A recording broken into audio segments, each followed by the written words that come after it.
Magandang araw po sa inyo mga kalakbay. Tawagin nyo na lamang ako sa pangalang Totoy. 34 anyos at nakatira po ako ngayon sa probinsya ng Capiz. May asawa at isang anak. Lubos po akong nagpapasalamat sa lahat ng mga tagapakinig ng channel na ito sa walang sawang suporta at sana'y magustuhan ninyo ang ibabahagi kong istorya. Ang istoryang ibabahagi ko sa inyo ngayon ay ang karanasan ko nung binata pa lamang ako. Ako lamang ang bugtong anak sa mag-asawang Lydia at Roling. Mahirap lamang ang katayuan ng aming buhay. Kaya noong makapagtapos ako ng elementarya ay hindi na ako nakapagpatuloy pa ng high school dahil walang pantustos sina mama at papa sa paaralan. Kaya tumutulong na lamang ako kay papa sa pangingisda. Sa mura kong edad na 15 anyos ay marami na akong karanasan patungkol sa mga aswang. Ang papa ko kasi ay isang albularyo sa aming lugar at isang berador ng mga aswang. Isa rin sa pinaghahanap buhayan ni papa ay ang pangingisda at si mama naman ay nagtitinda ng mga kakanin sa umaga. Madalas akong sumasama kay papa sa pagpapalaot sa dagat. Hating gabi na rin kami makakauwi sa bahay. Minsan sa aming pag-uwi ay bigla na lamang kaming harangan ng mga iba't ibang uri ng aswang. Noong unang sama ko pa nga ay medyo natakot ako nang makaengkwentro namin ni papa ang isang aswang, sapagkat nakakatakot talaga ang kanilang mga itsura. At isa pa'y first time ko lang din iyon nakita sa buong buhay ko. Pero habang tumatagal din ay nasanay na lamang ako.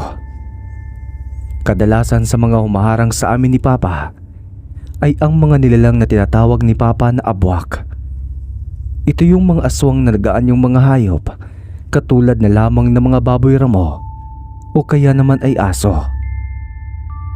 Kaya nasaksihan ko si papa kung papaano niya papatayin at kalabanin ng aswang gamit lamang ang buntot ng pagi. Pagkatapos naman niyang patayin ay sinusunog niya ito. Nang umidad ako ng 18 anyos ay namatay na si papa sa hindi ko malamang dahilan. Bigla na lamang kasi itong inatake sa bahay matapos nitong makauwi galing sa dagat. Kaya nung inilibing si papa ay hindi na lamang isinama ni mama ang mga kagamitan nito ukol sa mga aswang. Itinabi na lamang ni mama iyon sa isang lumang aparador at doon isinilid lahat. Isang araw na mga panahong yun, tirik ang araw noon habang nagmumuni-muni ako sa labas ng aming bahay, ay biglang sumagi sa isipan ko na buksan ang aparador na pinaglalagyan ng mga kagamitan ni papa. Kaya dahan-dahan ko itong binuksan upang hindi makalikha ng ingay. Ayaw na ayaw kasi ni mama na pakialaman ko ang gamit ni papa. Totoy, ilang beses ba kitang sasabihan, ha? Na huwag mong gagalawin yung gamit ng ama mo. Galit na sita ni mama. Nalakasan ko kasi ito sa pagbukas, kaya iyon na lamang ang kanyang asal. Ma, wala na namang gagamit nito. Dahil wala na si papa, hindi ba? Ano? Teka, may plano kaya tang gamitin yan? Yun na lamang ang pagkarinig ko sa wika ni mama matapos ko mabuksan ang aparador. Ayaw kasi niyang masunod ko ang yapak ni papa bilang isang berador ng aswang.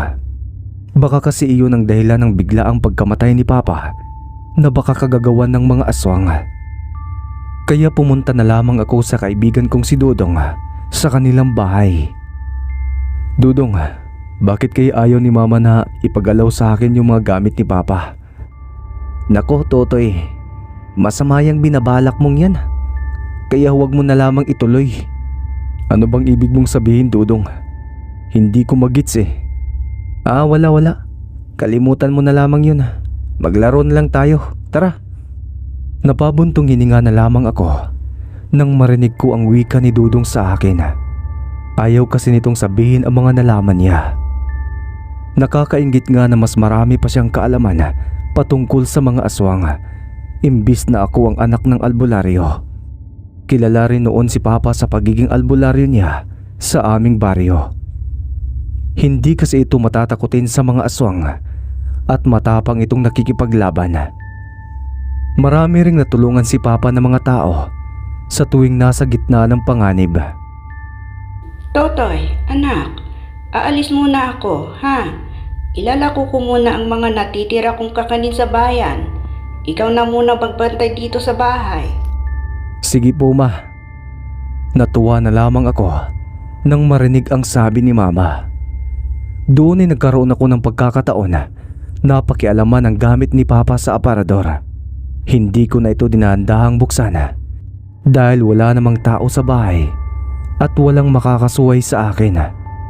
Nakita ko roon ang buntot ng pagi na pinanggamit ni Papa sa pagpatay sa aswang at ang isang mutya na suot-suot niya noon sa kanyang leeg. Kinuha ko ang mutya at isinuot ko rin sa aking leeg. Bigla na lamang akong nakaramdam na parang may kuryente na dumaloy sa buo kong katawan na hindi ko alam. Ngunit makalipas ang ilang minuto ay bumalik naman sa normal ang aking pakiramdam. Totoy, saan ang mutya rito? Di punggal ka talagang bata ka. Hindi mo alam kung anong pinasok mo. Galit na wika ni Mama nang makauwi na galing sa pagtitinda.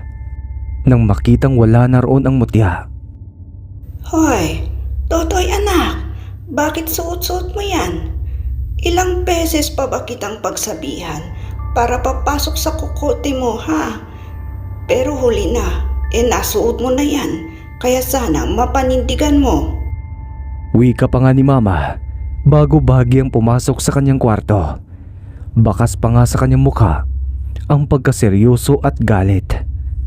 Ang hindi ko lang maintindihan kung bakit hindi nila ipinaliwanag sa akin para maliwanagan din ako. Kaya imbis na katukin ko yung pinto para tanungin siya, ay pumunta na lamang ako kay Dodong sa kanilang bahay. Ayan, bakit kasi ang tigas ng ulo mo, Totoy? At sinuot mo pa nga yung mutya ng papa mo. Ano bang mali doon? Wala naman Saka kwintas lang naman ito. Ayan, yan ang pag-aakala mo, Totoy. Hindi yan ordinaryong kwintas na basta mo na lamang susuotin. Dodong, diretsahin mo na nga ako. Naguguluhan na kasi ako. Kung ano bang nais ninyong ipaliwanag. Nako, ikaw lang yung magulo, Totoy. Bakit mo ba kasi pinakialaman yan? At hindi ka na lang nakinig sa mama mo? Pari-pareho lang kayo Hindi nyo naman ipinaliwanag sa akin Wika ko pa kay Dodong sabay alis sa kanilang bahay. Gulong-gulo na rin ako ng mga panahong yon kung bakit si Mama at pati na rin si Dodong ay pinipigilan ako na suotin yung mutya ni Papa. Kwintas lang naman yon, katulad sa mga mabibili sa tindahan. Hindi naman nila pinaliwanag ang rason kung bakit bawal ko yung suotin, kaya hindi nila ako masisisi. Kinahaponan nun ay pinuntahan ako ni Dudong sa aming bahay para humingi ng dispensa. Dinala ko naman siya doon sa munting lantay namin sa labas nang sa gayon na hindi marinig ni Mama ang aming pinag-uusapan. Totoy, nasa panganib ang buhay mo. Ha? Anong ibig mong sabihin? Nauutal ko pang ang sabi nang marinig si Dodong. Lumakas din ang kabog ng aking dibdib nang marinig ko ang salita niyang panganib na hindi ko mawari kung anong ibig niyang sabihin. Hindi ko alam kung ito ba yun pero baka nga ito yung rason bakit pinagbabawalan ka ng mama mo. Sabi kasi sa akin ni Lolo noon na kapag ang mutya raw ay sinusuot sa iba, kahit buhay o patay ang nagmamay-ari nito, ay may papasa raw ang tungkulin na taglay ng mutya. Pautal-utal pa na sabi ni Dudong sa akin. Anong ibig mong sabihin? Napapasa na yung tungkulin ni Itay sa akin? Ganon ba, Dudong? Parang ganon na nga, Totoy. Napalaki na lamang ang mga mata ko nang marinig ko ang sinabi ni Dudong. Hindi ako makapaniwala sa aking nagawa dahil wala pa akong kaalaman patungkol sa mga ganyan. Hindi rin naman ito naikwento ni Papa sa akin noon. Hindi ko naman intensyon na sundin ang yapak ni Papa dahil akala ko lang na natural lamang ang kwintas na yon. Dodong, anong maaari kong gawin? Paano ko yung mababali? Hindi ko alam, Totoy.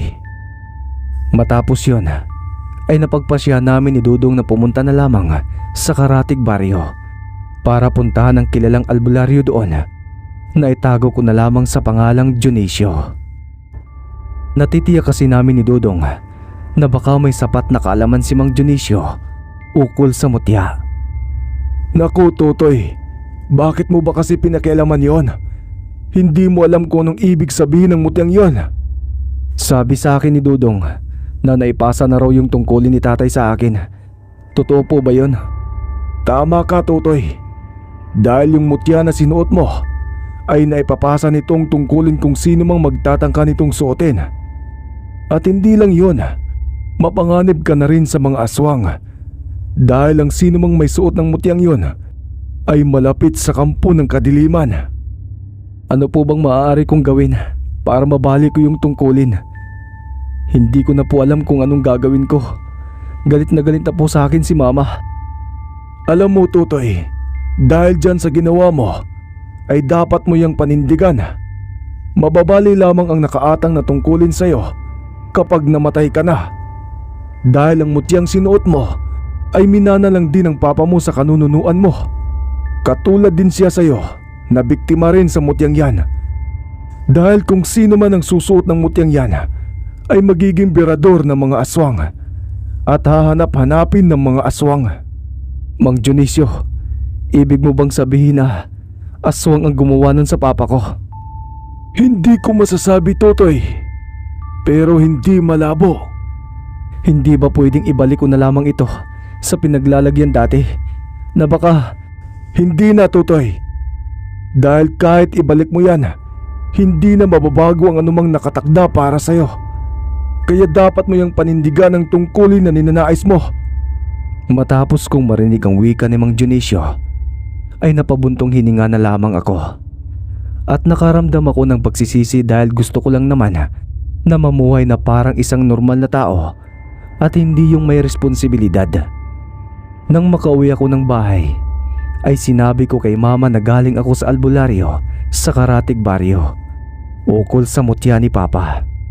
Sinabi niya rin sa akin ang buong katotohanan ukol sa mutya. Ma, bakit hindi mo sinabi nung una pa? Hindi sana humantong sa pagiging ganito. Hindi ko rin masasabi Pero anak, hindi naman ako nagkulang sa pagpapaalala sa iyo. Dahil bawat segundo ang lumilipas, pinaaalalahanan kita. Pero napakatigas ang ulo mo at sinuway mo ako. Kaya harapin mo ang dapat mong harapin. Nang marinig ko ang sinabi ni Mama, ay napag-isip-isip ko na lamang na kailangan ko na lamang tanggapin ang responsibilidad na nakaatang sa akin.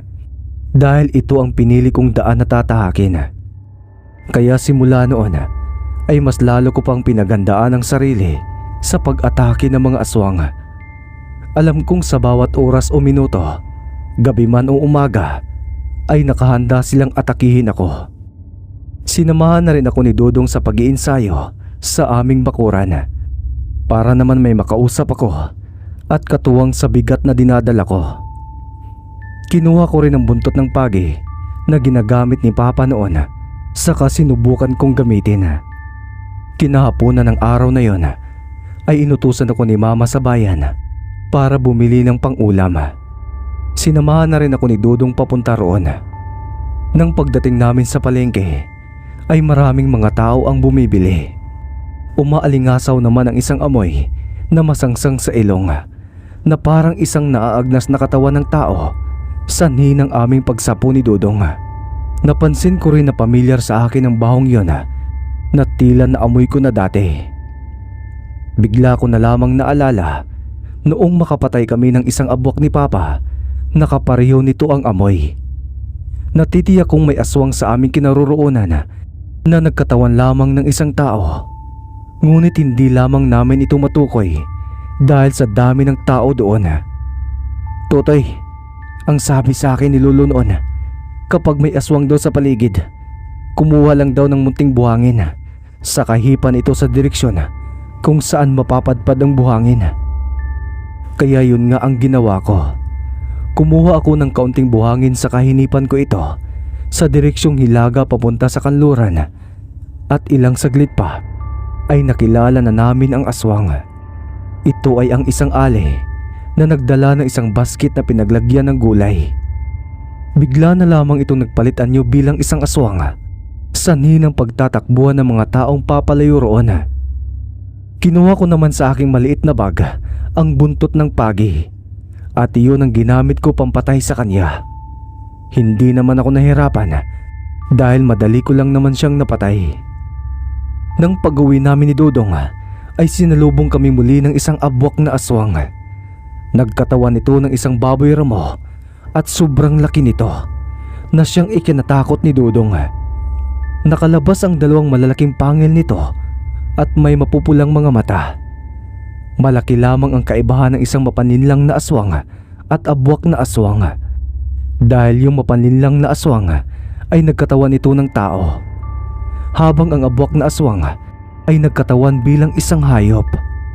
Pero ganoon pa rin noong una, madali ko lamang itong napatay gamit ang buntot ng pagi. Nang makauwi ako ng bahay, ay nadatnan ko na lamang si Mama na nakahandusay sa sahig malapit sa sala, at halos hindi na ito makahinga.